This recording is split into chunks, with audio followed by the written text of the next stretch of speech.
if they don't give me my flowers, I'll build my own garden. That was a quote that I came up with, and it started a journey for me. And I came up with that quote because of a situation that I was going through at that time in my life. But what I've realized in recent times, that quote has applied to my life and a lot more of my life than just that moment. Because if I'm honest, I realize I spent a lot of my time waiting for someone to notice, waiting for someone to acknowledge the work, waiting for someone to say good job, waiting for someone to see myself the way that I do. You spend all that time waiting and it's dangerous because a lot of the time, that moment either never happens or it doesn't happen quite the way you drew it up. And it wasn't until after a live show, a live performance that I had, something happened that changed the way I looked at recognition forever. And today, I want to tell you a story about exactly what happened. Welcome to In the Moment.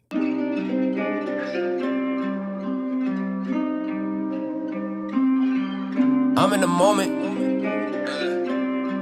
Stay in the moment.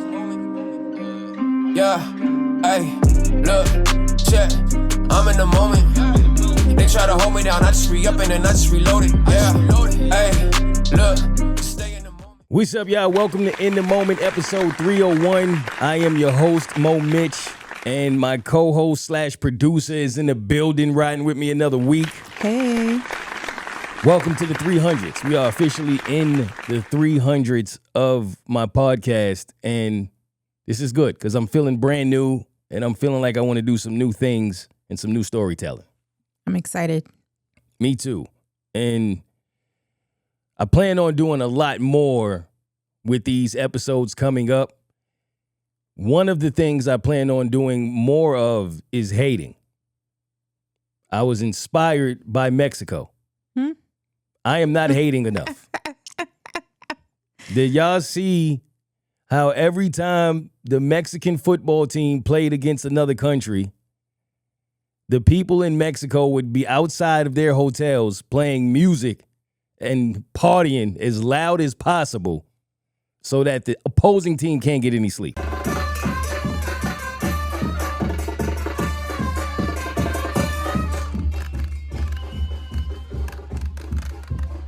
Terrible sportsmanship. I mean, I know that we kind of did that to the Spurs. The Knicks fans did that to the Spurs as well.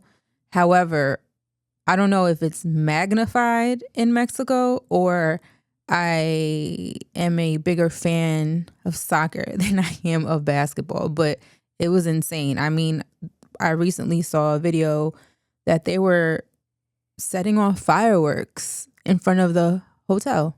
And it had nothing to do with the 4th of July. Absolutely. This is Mexico. So that's what I mean. That is a different level of hating. I was rooting for England to win, and I'm so happy that they won because that's the same exact thing that they did to the Ecuador team a week ago. I can't lie, I never do that. I never root against a team simply because their fans appear to be a bit obnoxious. I hear that about Knicks fans, Cowboys fans, Laker fans, all different teams. I did that with Mexico. I'm not gonna lie. You saw what the fans did, right? Like they were throwing beer at teams. Yeah, that's going too far. Like other people, what is it? Fanatics? What are they? They are fanatics. That's what fan is short for. That they just actually live out the entire word. And that's going too far. Disrespectful. If you throw something on me, that's considered assault. Now we got to handle that a different way. But I was inspired by that level of hating because I can't party all night for myself.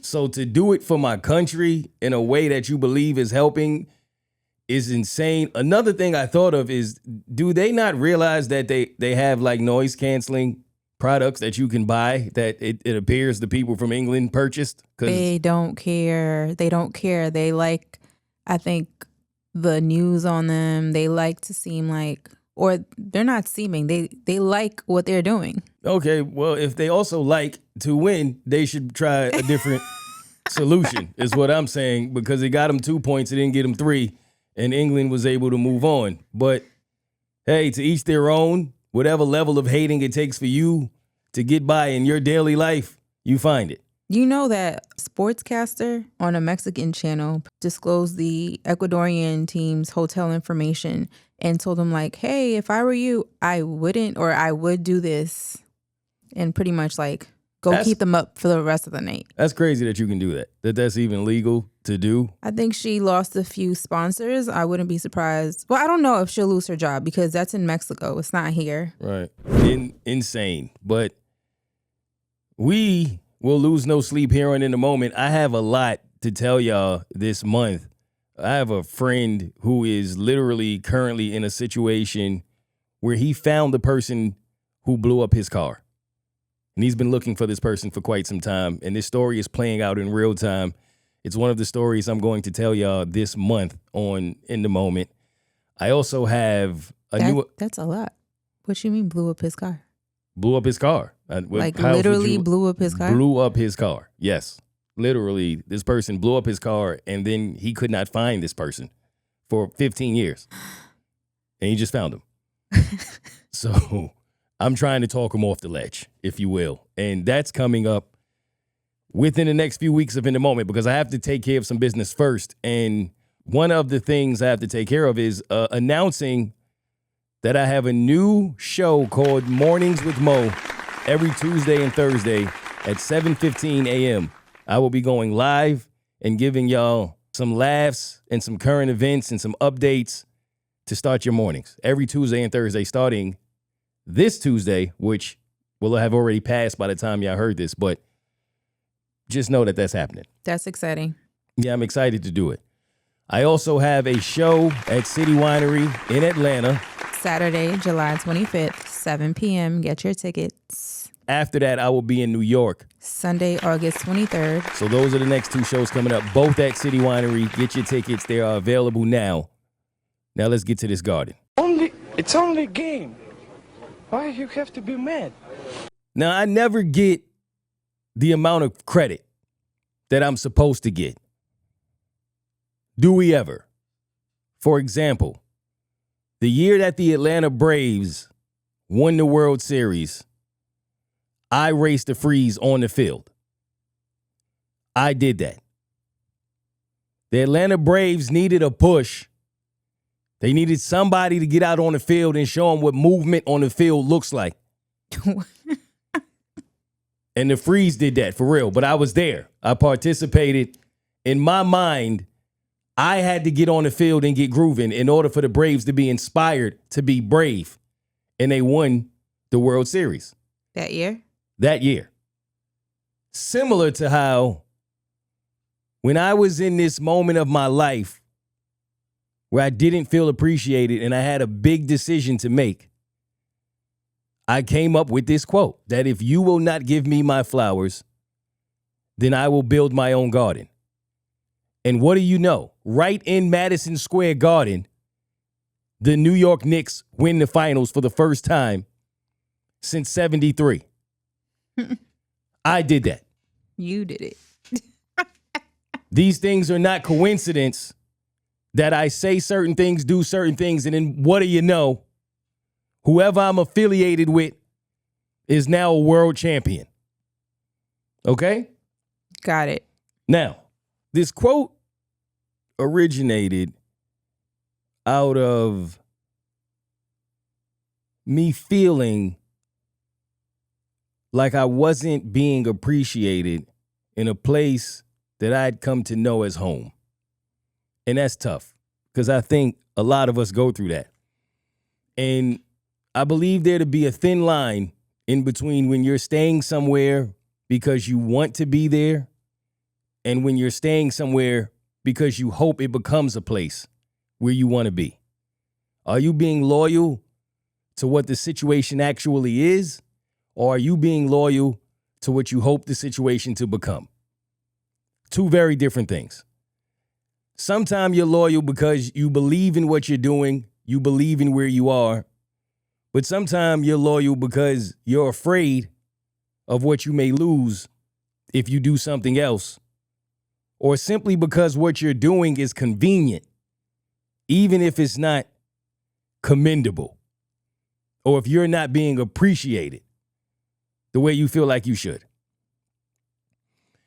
Some of these details I'm going to have to save for Patreon, and I'll go into a little more of what really happened with me.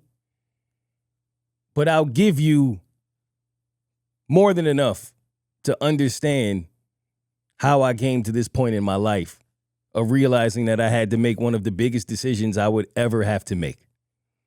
There was a time when I got this email from a listener, and the email was eye-opening. It was one of those situations where they were saying things that I felt and I saw and I experienced, but I don't think I was truly prepared to deal with the things that I was feeling.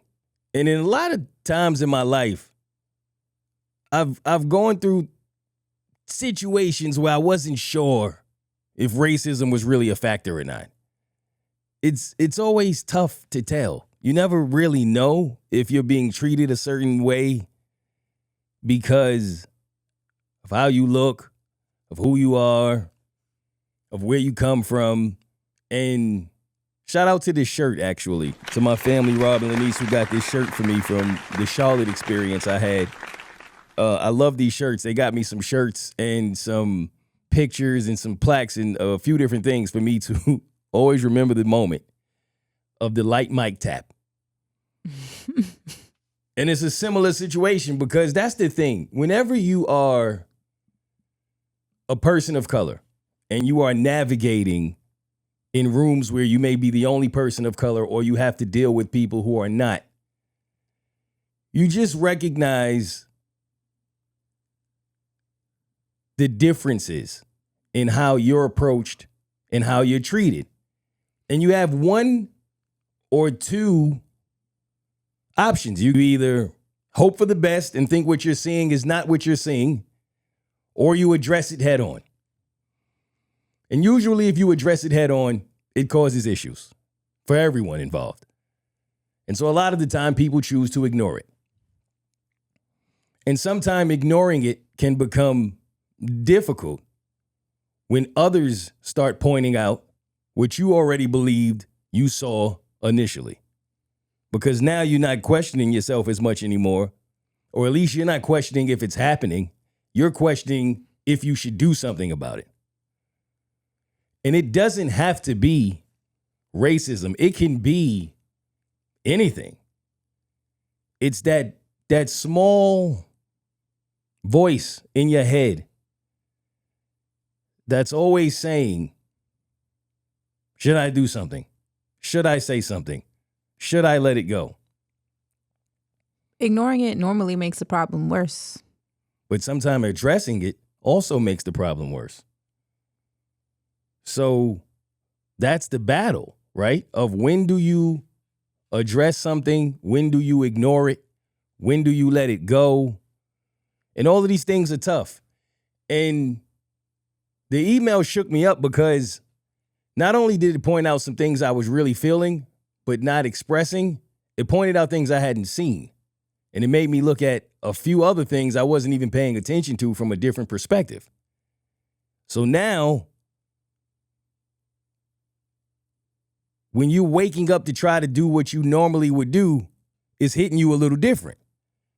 I'll give you an example to help you understand what I mean. Let's say you have a friend group. And in that friend group, it's a convenient friend group to have because you take trips with these friends. You live your life with these friends. You share your life with these friends. You get gossip from these friends. It's entertaining. Maybe you even have a work situation that it's extended through having these friends. So your life is pretty convenient in having this friend group.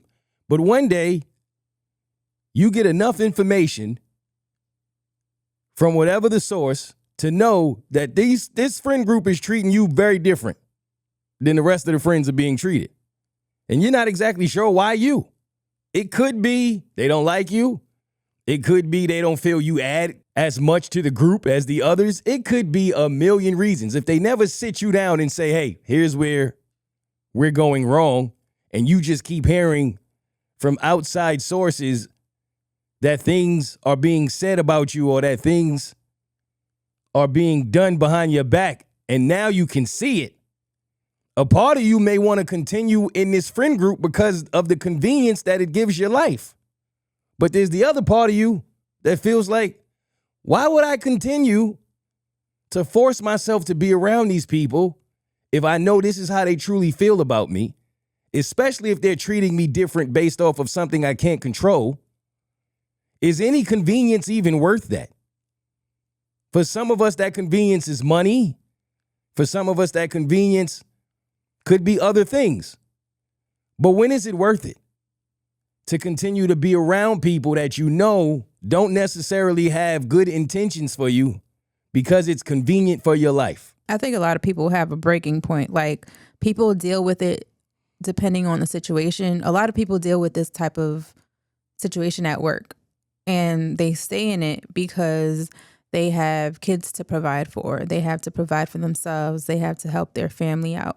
So it's like it's eating at them slowly, having to deal with this at work. Or because I think if it was within a friend group, most of the time people speak up immediately.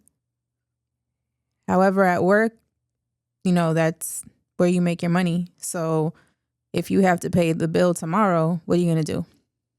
You're forced.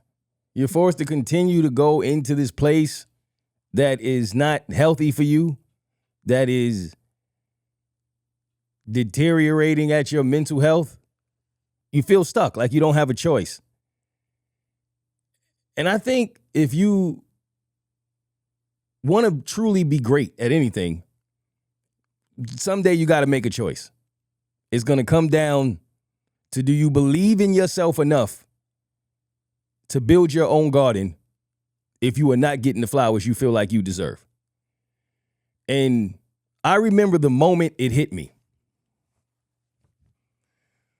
I was doing my comedy thing, living my life as normally as I thought I'd always had. And I think that's another part of life, is sometimes people will feel a way towards you, but won't tell you. They'll never be honest about it. They do it in this roundabout way where they'll be passive aggressive and they'll show you signs of they don't like you, but they never gonna come out and tell you exactly what you did. And I've never been the kind of person to try to figure out what I've done. If you're not gonna tell me, then it's not my business. So I'm just gonna carry on as usual. But then you start to get treated as if you've done something, and then that's when you get confused. And a lot of the time when I used to have those feelings, when things would happen where I would go, okay, that wouldn't have been handled that way if it was me. It would have been handled differently if it was someone else, or whatever the case, I wouldn't say anything. I would just notice it, make note of it, keep it pushing. And deal with it, right? And deal with it. And you don't get credited for that.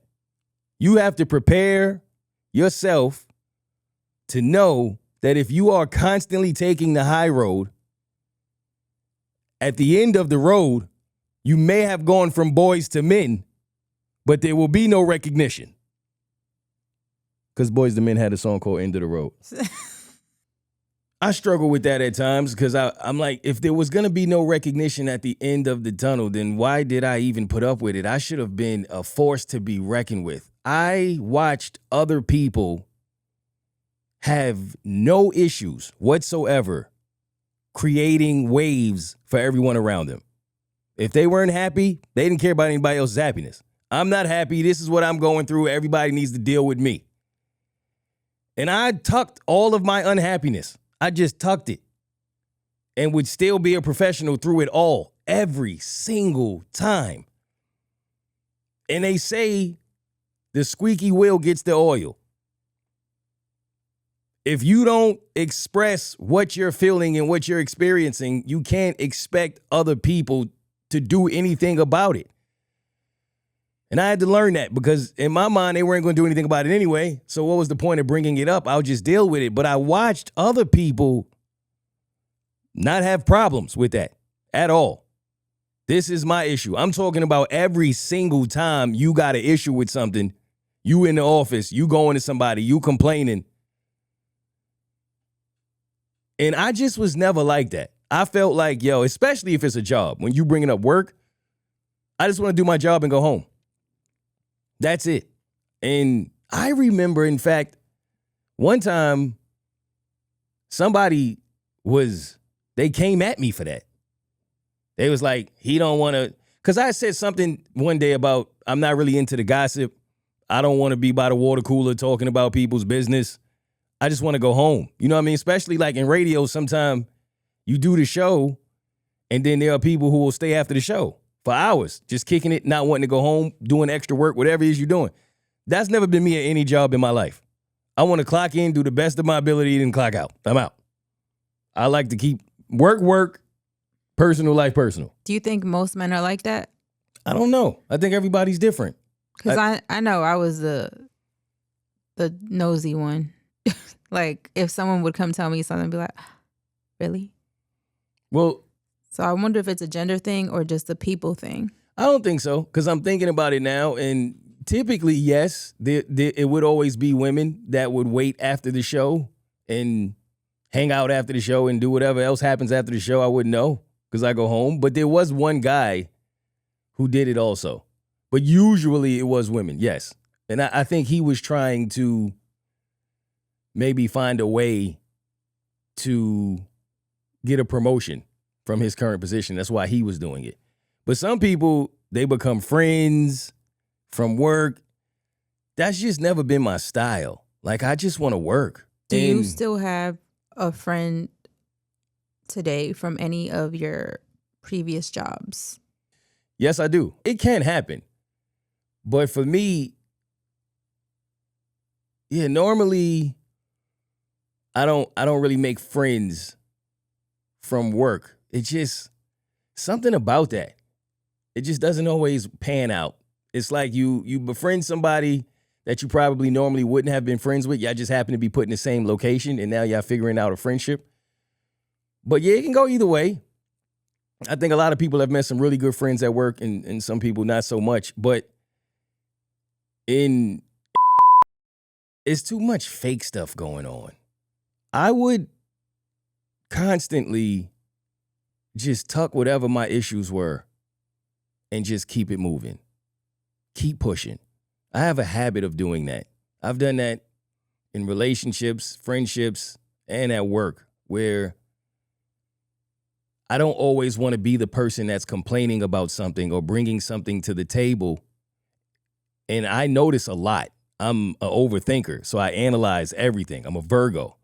So there's nothing that happens that I don't notice. If someone said something, if something was done that was a little different, handled a little different, whatever it was, I noticed it every single time. If someone had started treating me different, and truth of the matter, there was a time in my life when I started pursuing my own thing, if you will.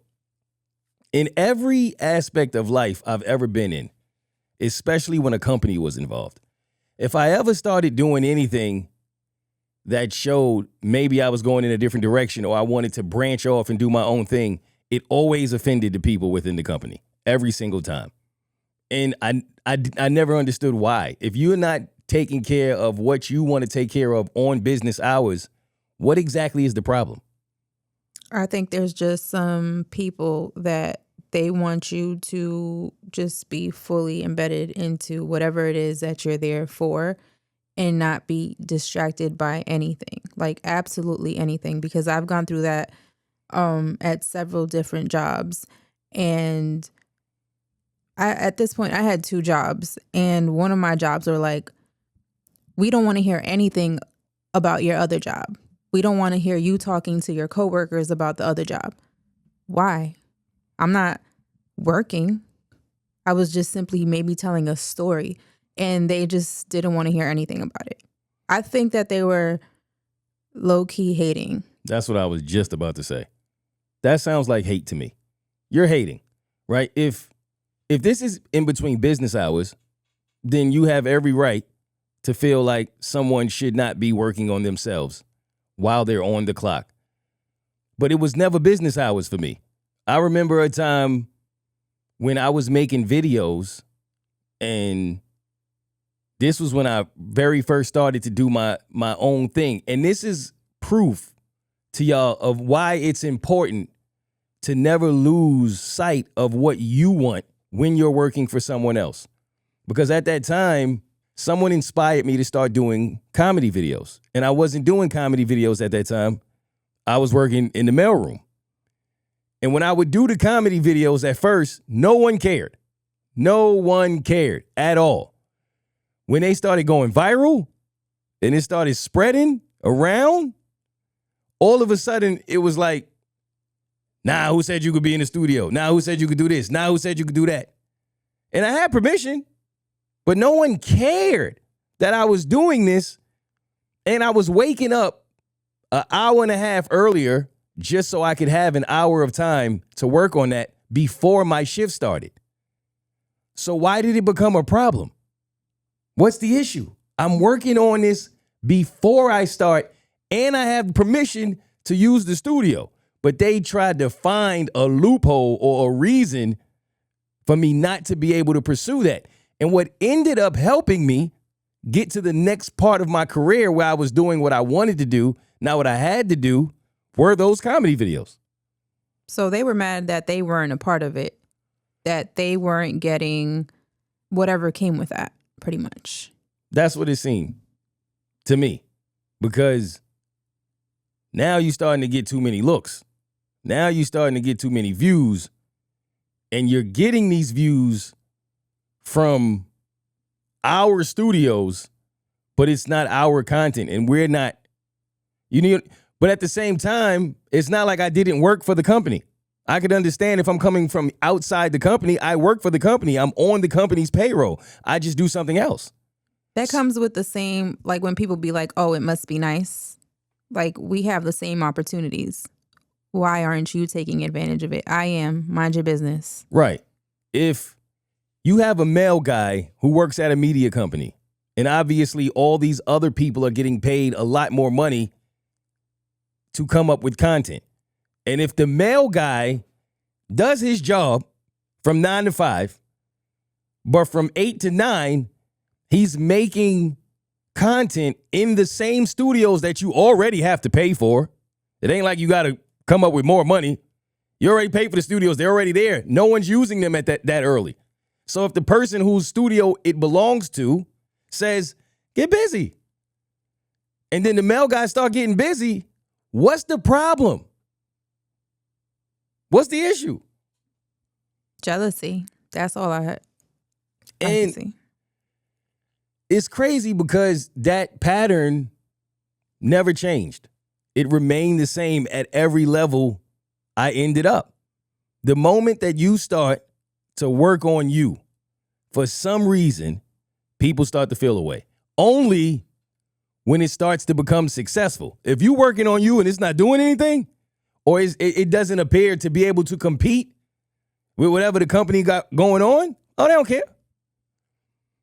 But if it start looking a little like something, all of a sudden you mad. Why? I've had people come to me and tell me what I could and could not do on a break. That's crazy. It's a break. I couldn't believe it. I was in shock. Like, these are the types of moments I'm talking about, y'all.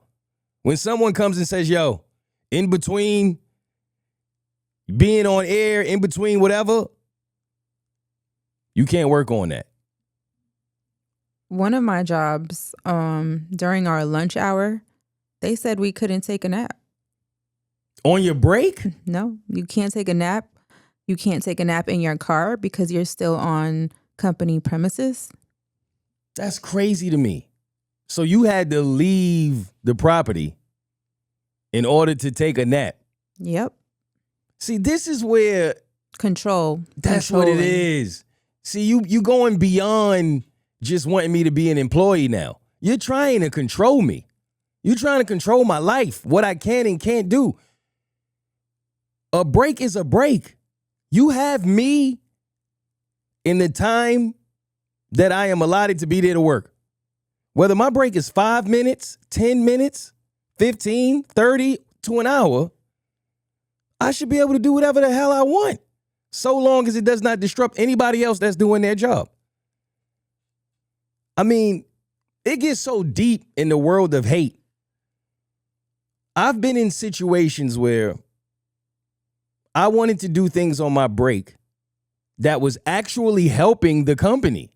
The boss of the company, me working on me on the break was still ultimately helping him. They still had a problem with it. Now I'm confused. Because now, if you got a job and you doing your job, and then let's say you go to lunch, you go on your break time. You can even use your example. You want to take a nap. Maybe the nap helps you be a better employee the second part of your shift. Yep. It's still helping you. What's the problem? They can't take a nap because of the role that they have in the company. So now they're going to hold you to, I guess, their standards. Let's use the podcast. You work for me, and in between the time that we record, let's say we record for an hour, and then you get a 20-minute break, and then we record for another hour. Within that 20 minutes, what if you wanted to work on, give me something else. My realty class. Now, let's say I also am a realtor, and you are trying to work underneath me. Right, as if you were my broker. Right. So in that 20 minutes, you want to go work on that so that you can help me Imagine me coming to you and saying, nah, I know that still helps me in the end, but you can't do that because right now it's in the moment time, whether this is a break or not. Huh? That's wild. What are you talking about? And make it even worse, imagine you've been doing that for years. You've been doing that for years. I'm the type of person, I got 3 or 4 things going on. If I get a break, I'm probably working on something else during that break. Imagine one day someone comes to you and says, nah, you can't do that no more. That's a wrap. Why? I think things like that happen because there's a shift in the relationship. You may not know what it is because the other person may not be telling you, but all of a sudden, oh, you can't do this, you can't do that. Something happened that made them mad or made them be on some not under my watch. And that's where I have the problem. That's where I get into trouble because now it feels personal, right? If you're asking me to not do something because you can come up with a clear reason that this affects how I do my job or how you do your job, that's one thing. And when you start managing emotionally, I know I'm not the only person who has been there. If you've ever had a manager that is emotional, they are leading with emotion, not with logic, not by being practical. Now you just on something, you can't do that because I don't like you because you did something I don't like. I'm in a bad mood today. Working for that kind of person is a nightmare. I think we've probably all been in that. I had a situation like that when I was like 19 or 20. I was working as a teller at a bank, and the supervisor, the teller supervisor, for some reason, she used to pick on me. It's probably because I was the youngest teller there. And the branch manager brought us into like one of the cubicles one afternoon because it was like everyone knew that she would pick on me. So he brought us in and she got emotional and started crying, saying that I would act a certain way. But he knew because everyone would complain, or he would see himself and he'd be like, it's all right. And I remember when we sat down, she started crying. And I don't know if it was because I was young or because it was like, are you kidding me? I just started laughing. Like, are you serious right now? Try to switch the whole situation. Mm-hmm. Yeah, them victim tears, right? They'll definitely get to crying to try to victimize their way out of a situation, boy. But I've been there too. I've experienced that as well. And yeah, you see, and don't get me wrong, sometimes the special treatment is what it is, right? Like when LeBron James was eating fruits or whatever he was eating during the game, people were like, how are you? That's so unprofessional. Like, how are you just going to be eating fruits on the bench watching the game? Or Allen Iverson when his mom's was braiding his hair in the middle of the game. And people were like, yo, what are you doing? Now, if that was somebody else, yeah, you're getting fined. Something's happening. Your moms can't braid your hair while you're on the bench unless you Allen Iverson, right? Unless you LeBron James, then she can. And other teammates know that that's just what it is. So some people come with privileges. Exactly. And sometimes if that privilege is talent-based, I don't think it's fair, but it's understandable. When that privilege appears to be gender or race-based, we got something else going on. And that's the moment when you got to decide, which person are you going to be? Are you going to create the waves, or are you just going to let it all happen to you and deal with it because the situation is convenient for you? One of the things I hate about myself is I'm always the person who doesn't want to, not now. I think I'm different today. Growth has helped me get to a different place. Today I'm saying something. Because whatever comes from me saying something, then it's just going to be what it is. Because what I've learned, I've been uncomfortable. Pins and needles, not saying anything. And then you watch the person who, like I said earlier, does not care. They're going to say something every time. Yo, he's breathing while I talk. Yo, he's drinking water while I talk. What? That's insane. Things like this. And you like, you got to answer to this now. Why were you drinking water? I was thirsty. Well, you know what I mean? Like, what are we even doing? It gets to that point. But you notice,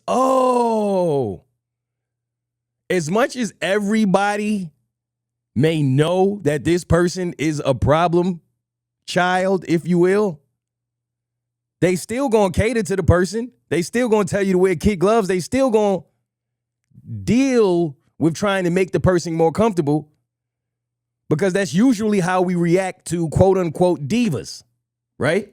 Would you say they were protected? Because that just reminded me of another work situation I went through. Yeah, for sure. That's a part of the squeaky wheel gets the oil, right? They were protected because they spoke out loud about what they needed, and if you just choose to ignore it, then you got another problem. So you kind of have to deal with the person that's constantly complaining about everything. A job I had at one point, this woman, she was actually the manager. Again, I had an issue with another manager. She would pick on me because at this point I was starting my career and I had 2 jobs. So I guess I've had 2 jobs for a long time now. She didn't like the fact that I would arrive at work at like 11:58 when I had to clock in at 12. She wanted us to be sitting down and ready for our meeting that we would have before our shift started. Since I would arrive at like 11:58, 11:59, she had an issue. Long story short, I end up in the office because she embarrassed me in front of everyone. I don't even want to speak about what she made me do. And she was like, I'm not picking on you. Da, da, da. It was a big issue.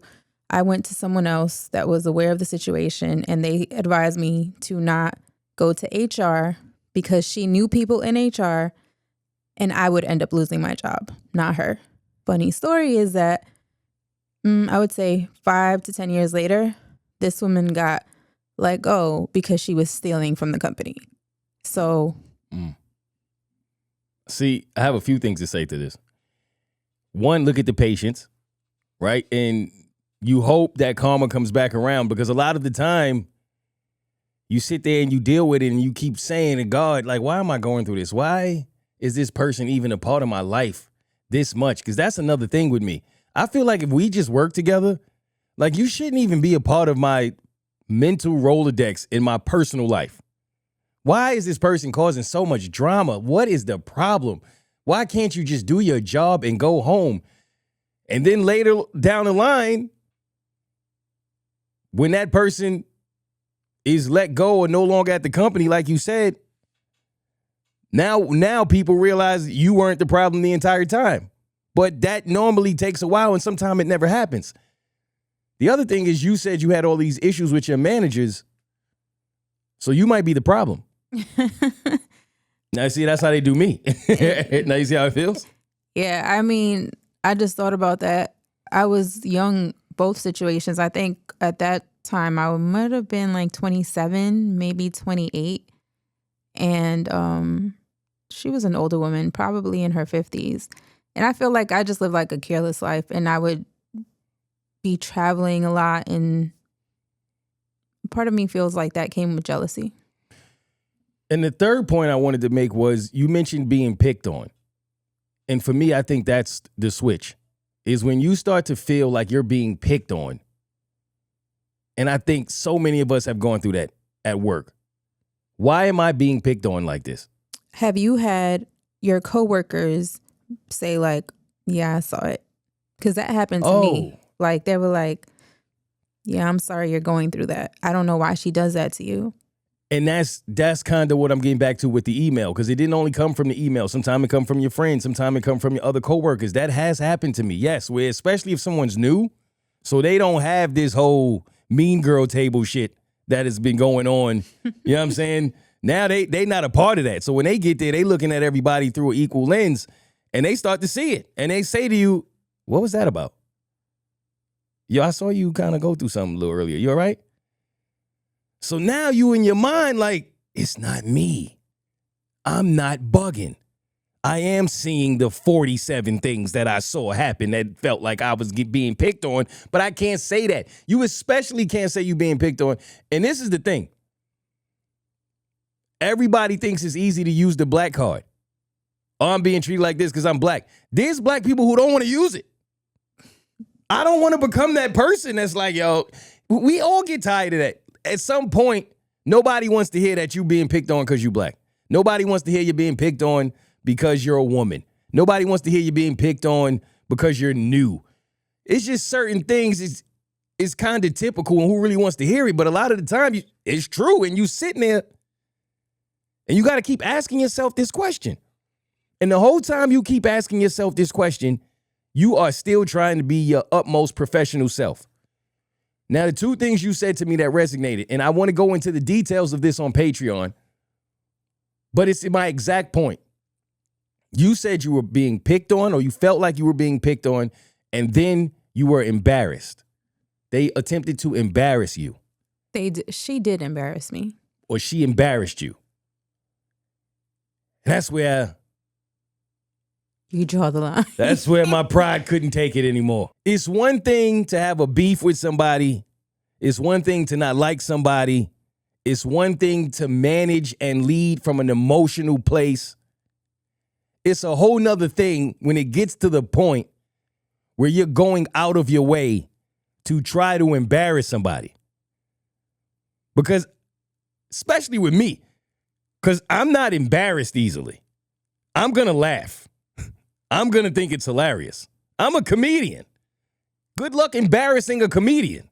We embarrass ourselves for 2 hours every time we get on stage. It's nothing. That's what we do. But the fact that you going out your way to try to do it is now what I'm leaning into as is the principle of what exactly are you doing? Do I take up this much real estate in your life that you got to try to come up with ways to purposely embarrass me at work because you feel that deeply about something I do or have done?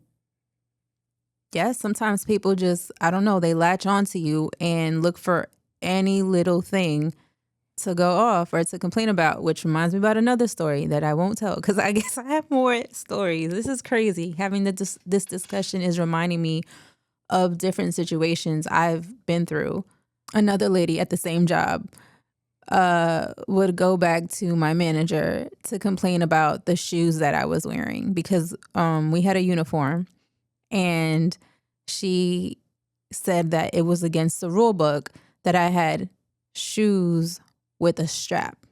Meanwhile, other people had the same shoes, but I, again, was being called out for that. And it make you want to get the strap. And I know y'all have been in situations where that's another thing, right? Now the person feel away, so they just gonna start picking at anything. We have all worked with this person or known this person. You gonna find oh, nah, they don't got the right shoes on. Oh, nah, I don't like his hoodie. Oh, nah, they don't got the right dress on. Oh, nah, yo, his yo, his shirt is wrinkled. You're not supposed to come to work with your shirt wrinkled. Yo, you got a stain. You know what I mean? Like, we all have seen. Yeah. And maybe this is a bit sexist, but I'm going to be honest.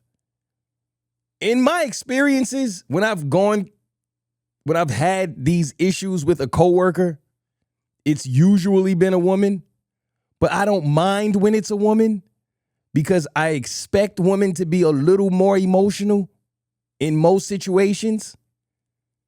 It bothers me when it's a man. We're like, what? You're acting like this?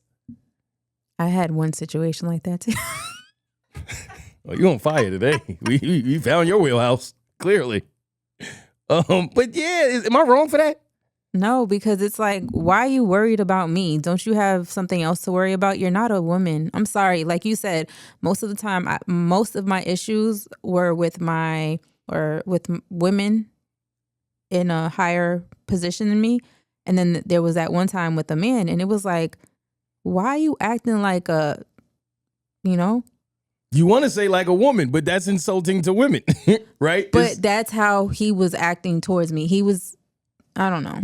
No, I get it. It's and just being raw and uncut. There was a time where that's what you would say. In all honesty, like, yo, you acting like a woman, or you acting like a bitch. That's what I wanted to say. Straight up and down. And yeah, I have a lot more tolerance and patience when it's a woman, because I just understand that to be how women operate at times because of what women have to deal with. And I'm cool with that. It's like you prepare for that. But when you getting it from a man, it's like, be a man. Go pick up a tool and do something else with your time instead of being a tool and you know what I mean? And trying to bother my look at me using my now words. You know what tool means? Yeah. You know what I mean? Like, what are you doing? And I don't know how to deal with that.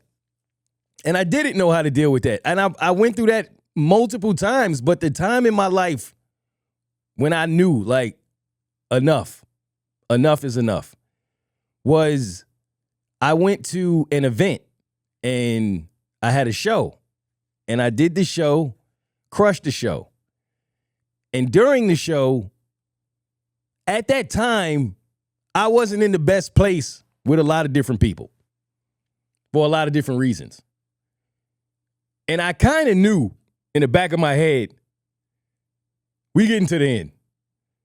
And I read something the other day that said men will stay in a relationship longer while being unhappy, typically, than women.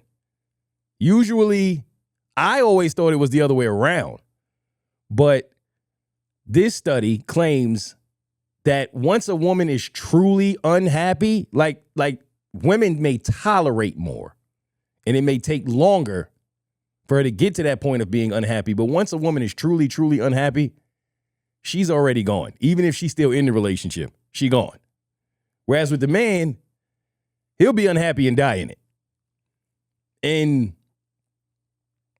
I don't know how true that is, but when I look back on my experiences, that has been a bit true for me at times, where I like what'd you stay for? What the hell were you waiting for? And that's the thing, right?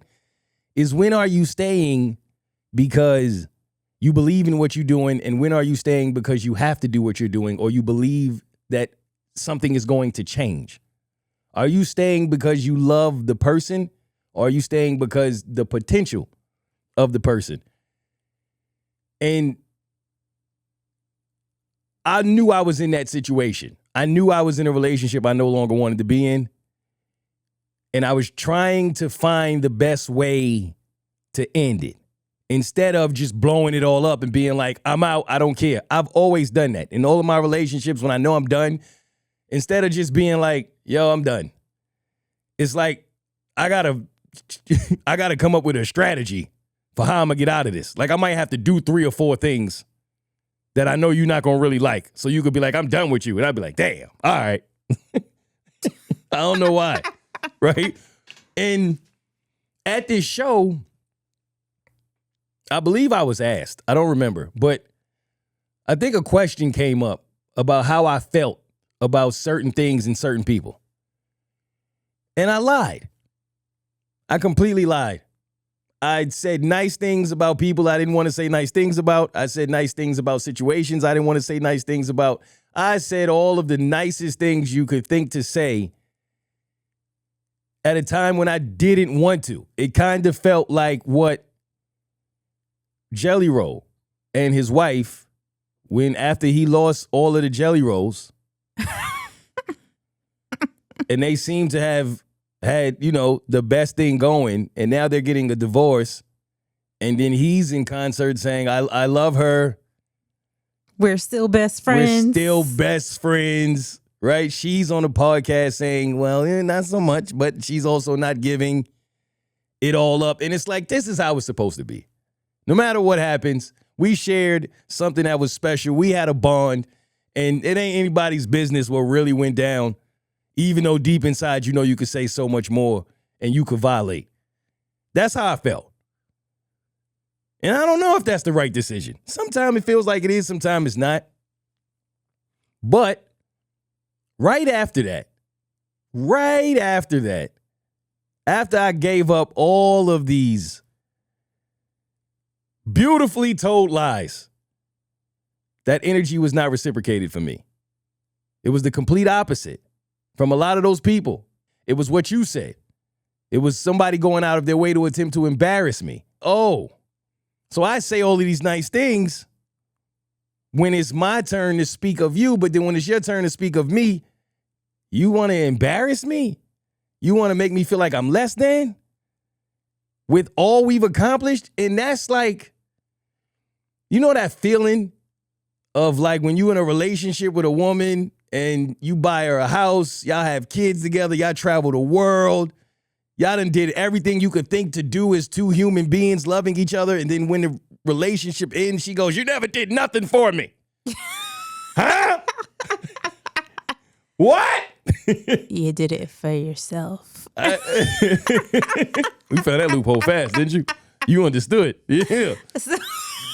I never did nothing for you. Like nothing. Like, okay, cool, right? But you expect that. It's no different than all of a sudden your penis is small. Y'all know how it goes. Oh, my God. Y'all know how it goes. Like a lot of things at the end, way different than what you saw being reality to get here. And when that happened, I said, wow. And I had a decision to make.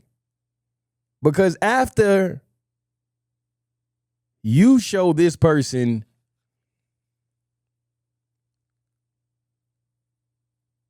even through it all, the disagreements, whatever it is, at least publicly, and at least when people are listening and watching and all of the things,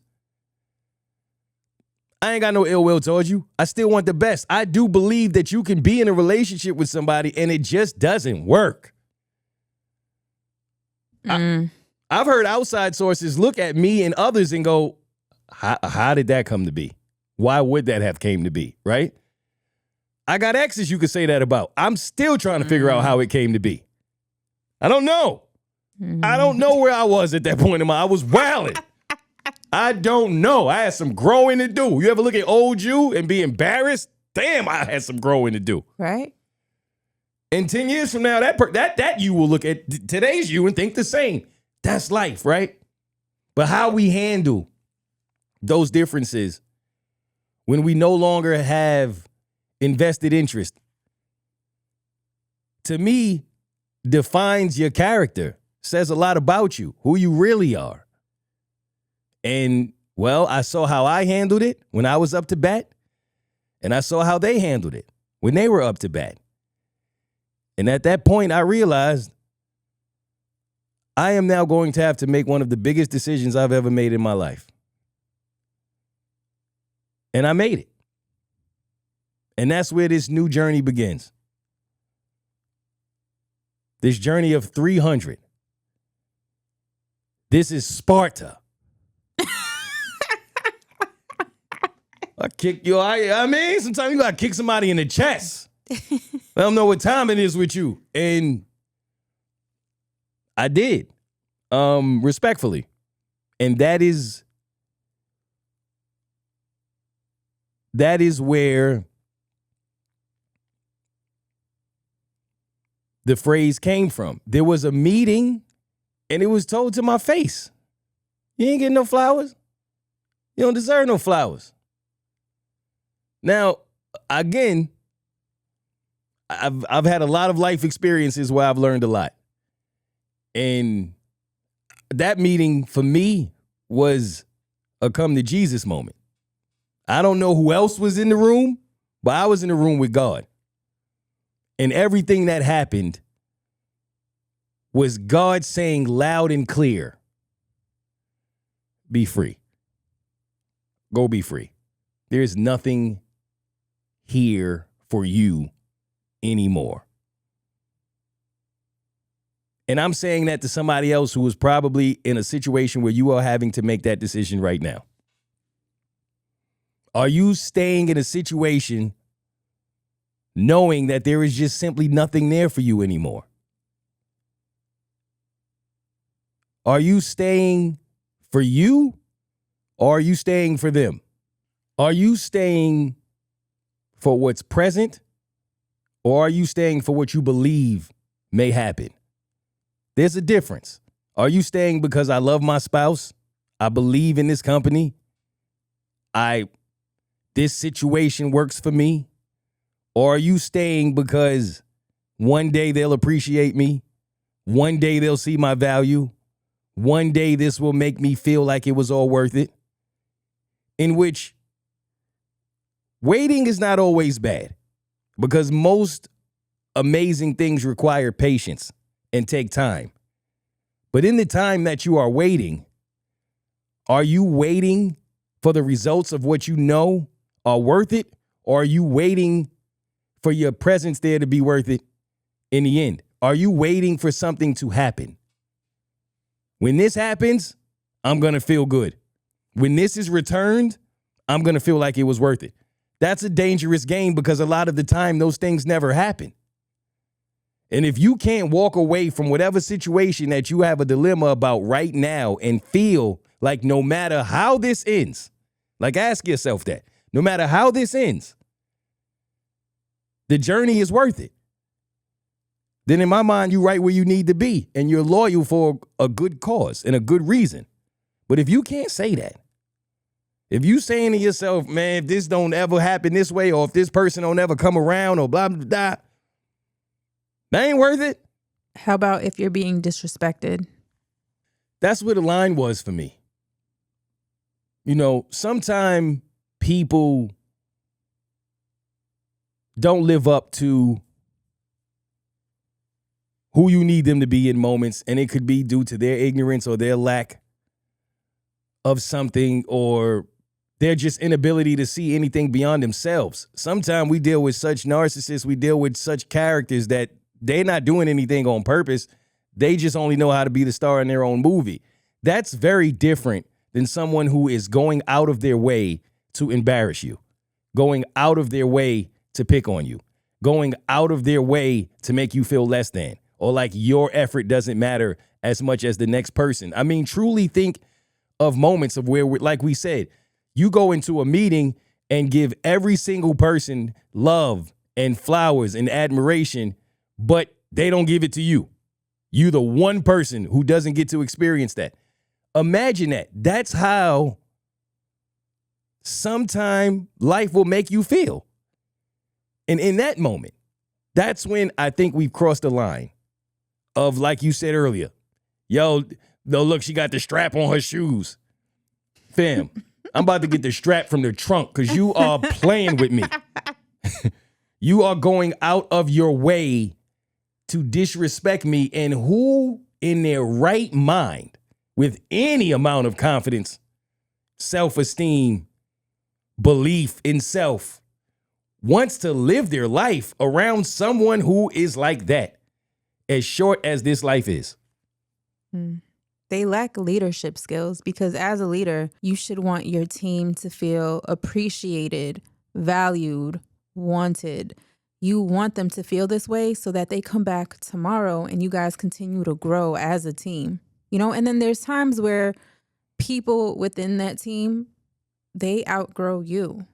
Everyone doesn't want to be a worker. Someone wants to be their own boss, you know, and you have to allow them to flourish into whatever it is that, you know, is meant for them.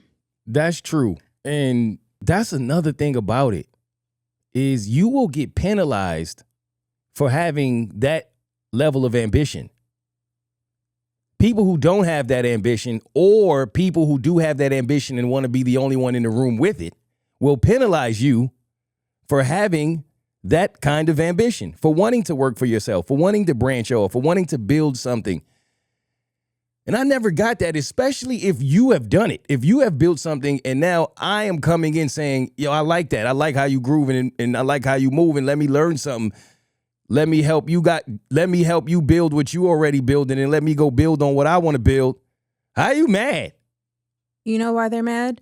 Because your coworkers, your colleagues, they're going to look at you and think that that's possible, and then they're left without anything. That happens to me in my job too, where they spoke to me, they brought me in the office. These people are very impressionable. Anything that you say or suggest, they're going to want to do it. So please keep some of those comments to yourself.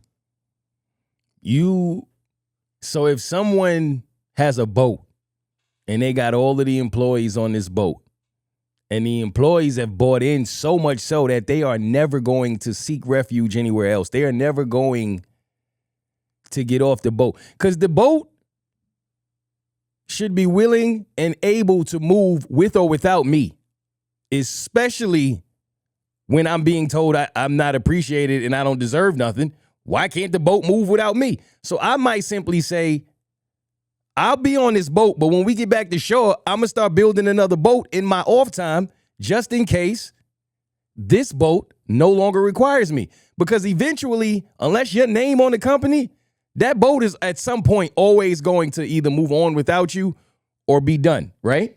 Exactly. So what is wrong with building your own boat in your off time? But the people on the boat, when they get off the boat and they go rest just to prepare to get back on that same boat the next day, and they are willing to do that for 80 years of their life, that one employee on the boat that gets off the boat and starts working on their boat because they are visionaries is a problem. Because everybody that's chilling is looking at them going, hold up, I want my own boat. Exactly. Now I'm getting it. And then imagine you're one of the first to be there, and then they have new hires, and then you find out, oh wait, this person has much less experience than I do and is getting paid, like, if you're getting paid hourly, let's say this is an hourly job, they're getting paid $10 more than me. So you think I'm about to sit here and train the person that's sitting beside me, yet you don't want to give me a promotion? Get the F out of here. Right. That's when I left. See? And they always want you to do more for less. Always. Nope. Right? Okay, let me add this on. Let me add this to your job description. Let me add this. Now let me add this. You know what they would say to me? They'd be like, but it's building your resume so that way you can apply to a job in 6 months and you'll be able to make the... No. Right. No. As if you care about what I'm going to be doing with my time when I'm no longer here. You won't even let me build another boat. Right? So you want to keep adding things onto my plate. At the same time, you're not adding anything into my bank account. And that's another dilemma that a lot of us have at the workplace, that you now have to make that decision. And the moment you say, hey, I don't have a problem doing it, I just feel like if you're going to add things on one end, you should also be adding on the back end. And like you said, they'll tell you, but what about experience? What about resume? You know how many other people are willing to do this for even less than you're doing it for now? Then they try to shame you for the money you make. How that's on me? I thought that was the goal. I thought the goal was to try to make as much money as you possibly can anywhere you go. Yep. I thought that's what you are supposed to do, right? You don't make what you're worth. You make what you negotiate. Yep. So if somebody negotiated their way into a high-paying salary, you gonna fault them for it? You could have just said no. You could have just said, just keep swimming. You could have just said, hit the road. But instead you try to fault. The levels that these people will go to make you feel as if you are the problem, as opposed to looking in the mirror. I mean, it knows no limits. It is fascinating when you really sit back in your own boat and think about it. And I never really saw the angle of how you become the problem when you're building your own boat. Not only because you're building your own boat, but because you're inspiring others to do it. Yep. I think that's the bigger problem. Now imagine you go through that with a boat and the person wasn't even keeping the boat. You know what I mean? Like imagine I bring you on my real estate team and I only plan to do this for another year or two anyway. And you say, okay, let me start working on something after that then. And I go, nope. Huh? See what we doing here? This feels personal. Like I got something personal against you. I don't want you to be great. Parents do this, man. There are parents who are not the happiest that their kid may surpass them. Jalen Brunson, Rick Brunson. Yeah, I'm saying there are couples who, if I've seen this, your spouse get the new job, now they making more money than you. I don't know how to feel about that. Great is how you should feel about it. Congratulating your partner, y'all in a better tax bracket, but are you really in it together? That's the thing. Because you're not a team. See? You got to pick the right ones to be in a team. The moment you're not happy, for me, that's a clear-cut example of someone showing you that y'all not really together. You're not really a team. You know, and it's one thing to look at someone else and admire their ability or their talent or whatever have you. It's a whole nother thing to be jealous about it, so much so that you try to sabotage them because they may be a little better than you at something. Who are you really at the point that you start doing something like that? But don't you want to be around people like that because you want to learn from that person? What is that saying? You don't want to be, if you're the smartest person in the room, you're in the wrong room? Yeah, you would think, but that is not how people operate because they're usually not the smartest person in the room. Right? And you think in your mind, if you, like, I remember going through that. This I'll say. I remember I went through that at Murder Inc. 1000%. When I first got into the writer's room, I didn't believe in myself as much as I should have, so I couldn't see why I was a problem. And that's been a habit in my life, everywhere I've gone. But I was the best writer in the room. I knew that. But I thought that was going to be welcoming to all of the other writers and producers, and it was not. It was like, if we don't get somebody, get him the fuck out of here. He is writing smashes. And I would watch artists on the label, big artists. I'm talking about the artists that y'all know, make smashes. Don't get me wrong. But it would take him 2 days to make that one joint. In 2 days, I had an album done. Now, granted, his one song might have been 6 of mine, but I still gave you 12 songs. Right? But the ability, the fact that I was able to do it so fast, they couldn't believe it. And they would come in the room and listen to it and be like, you did this just now? And I would be like, yeah. And then they would give me something else. Try to do something with this. I wrote something. Lloyd recorded it. It was lit. Like, after a while, I thought it was going to be, this man is talented. We hit the lotto. No. It was more like, does anybody know who he is yet? Has he made waves? Oh, then let's bury him. I was about to say, the reason that happens is because, again, they're threatened by you and they see the hunger in you. They see how long it took you to get here. Some people have, the door open from the beginning, but others have to work so much harder to get to a certain place. And then those people that gave him that opportunity see that hunger in him and see him or her, and then they see, what their potential is and how much greater they can be, and they'll clip your wings right there. Nah, not on my watch. And that's what most are going to do. They're going to try to clip your wings as opposed to helping you develop your talent and your abilities so that you can go as far as possible in hopes that you will remember who helped you to get there. But it doesn't always work that way. And to anyone struggling with this, I wrote some notes that I think may help you. Similar to what I said earlier, you know that you have crossed from loyalty into waiting when your reason for staying becomes something that hasn't happened yet. Loyal people stay because of what is. I love my spouse. I believe in this company. I enjoy this friendship. I support this mission. Those are all present tense reasons that you would stay. But when your reason is maybe they'll finally see my value, maybe next year will be different, maybe they'll finally appreciate me, maybe I'll finally get the opportunity. Now you're just living in the future, which is one of the most dangerous things you can do because the future is obviously so unpredictable. The problem isn't always waiting, but the problem is outsourcing your happiness to the outcome, right? It's okay to hope for the promotion. It's okay to hope for the relationship. It's okay to hope for the opportunity.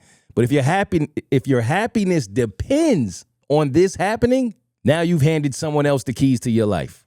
I don't know if people are supposed to give you flowers.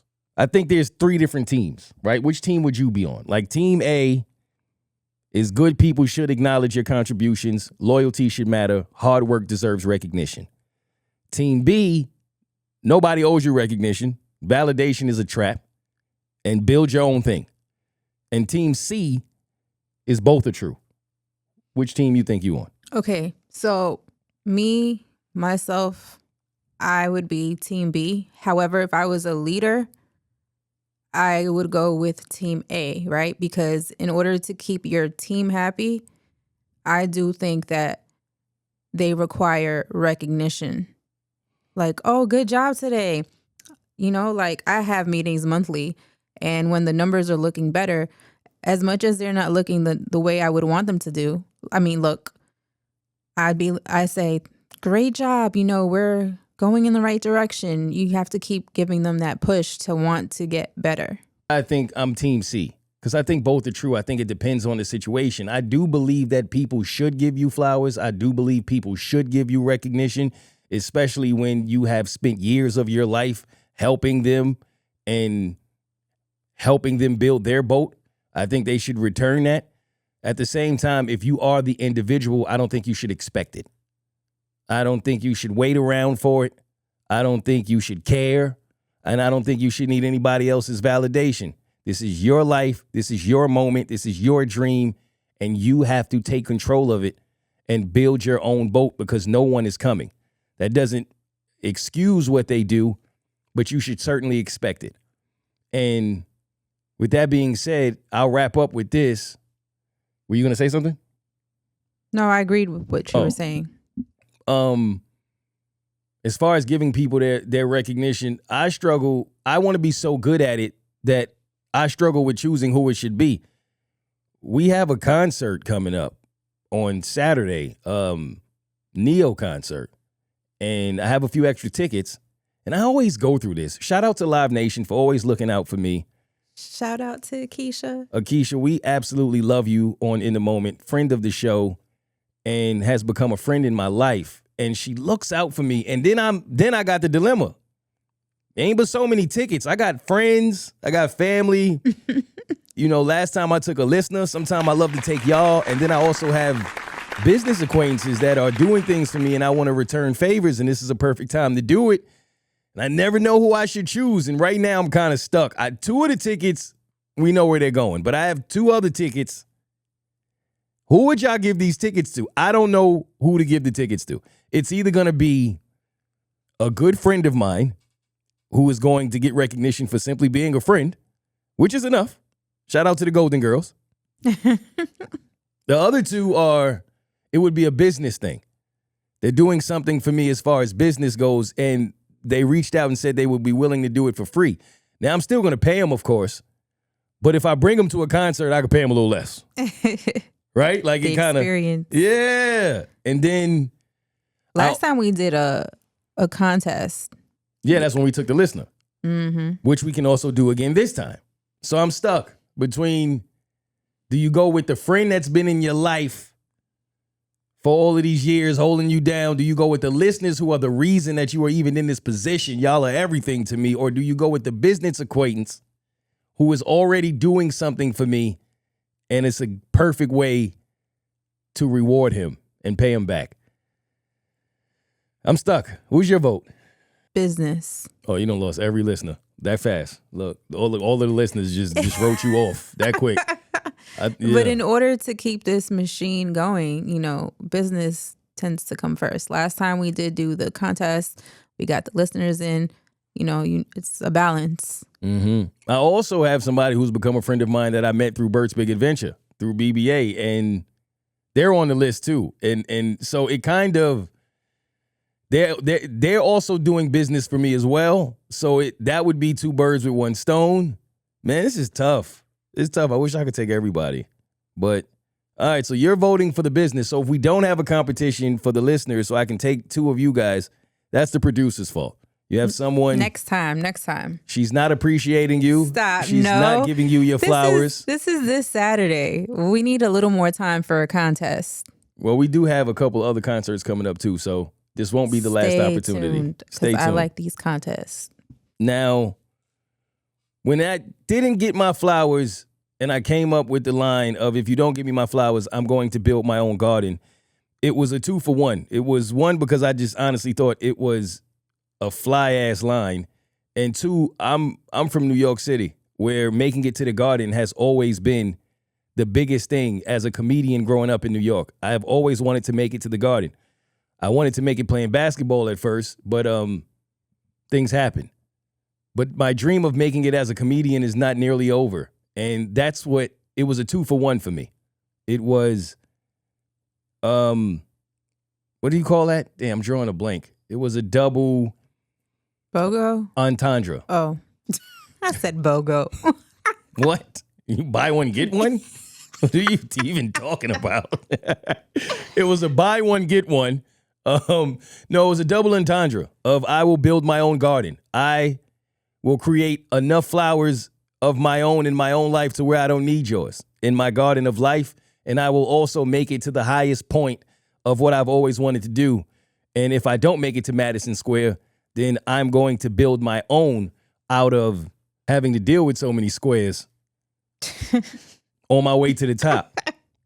And what I didn't realize when I said that was that it literally meant me making one of the biggest decisions of my life and walking away from something I called a home. And that's when things got real. They got extremely real. And that's the part I will pick up on next week. So stay tuned for what happens with my friend who found the guy who blew up his car. Stay tuned to find out just exactly what it was like to try to build that garden of my own. And stay tuned to see who we end up taking to this concert. All things I can assure you we will touch on within the next few weeks right here on In the Moment. Thank you for joining me for another week. I love you guys as always. And if you are out there feeling like you are being underappreciated, ask yourself, is it worth it? Are you staying because of something that is, or are you staying because of something you hope will happen? Because if you're hoping, that time is better spent building your own garden. Because that's what's most important. We get one life and you only need one garden. So if they don't want to give you they bum-ass flowers, you build your own beautiful garden. Next week, bitches. Look, sometimes it hurt to find you special. No journey lonelier than becoming successful. When you start to find out what success do, make all your friends turn who don't got success too. It be the ones you really get the most. Put it in every gear and cheer for every toast. They there for the show, but they're the host. Cause when you pull a sheet, you find that they really ghost. It's scary how I'm not supposed to sour. When you finally realize that you the one with the power. Turned into Harden, maybe you got a pardon, but I'ma build a garden if you don't give me a flower. Spent too many years watching y'all waste an hour. Learn when it's pressure, the fake gon' always cower. Knew about rats as a kid, shout out to Splinter. Guess we both wanna be Mike, now he a sinner. Can't touch paper themselves, they get a splinter. That's why they need your coattails when they see the winner, boy.